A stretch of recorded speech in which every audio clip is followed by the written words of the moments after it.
Welcome to the Rim Brake Rodeo. We hope this video helps. In this video, I will compare the Ford Fusion versus the Hyundai Sonata.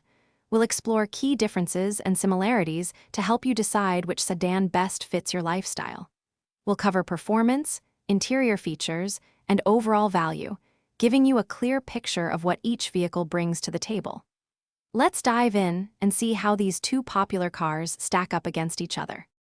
When it comes to performance, the Ford Fusion often provides a sportier feel, with options like a powerful V6 engine and available all-wheel drive for enhanced traction.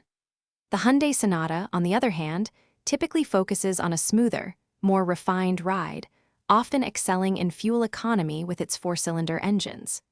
Your preference for driving dynamics will play a big role here. Inside, both the Fusion and Sonata offer comfortable and spacious cabins, suitable for families or daily commutes.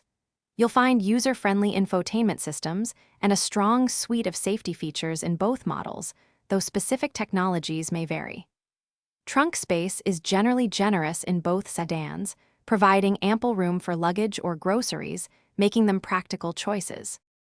Considering long-term ownership, both the Ford Fusion and Hyundai Sonata generally offer good reliability. However, maintenance costs and resale value can differ, so it's wise to research specific model years. Hyundai often provides a longer warranty, which can be a significant advantage for some buyers. Ultimately, both cars represent strong value in the midsize sedan segment. Thanks for watching. Consider subscribing if we helped you.